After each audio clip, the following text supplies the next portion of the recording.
Hi guys, so for today's video ay titignan natin yung sisiw ng ating kalapate. Punta na tayo, punta. Sulok. Ayun guys, nag-viewing tayo. Binaviewing natin yung dalawang ibon. Yan.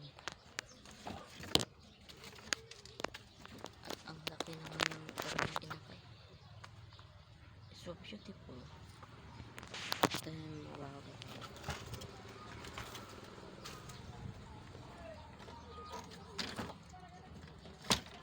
Na-viewing natin yan guys. At yan, bibidyohan.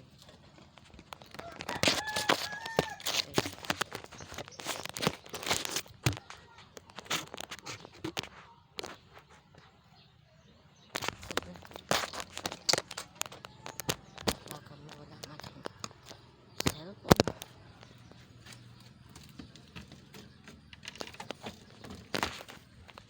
Yan guys, bye-bye.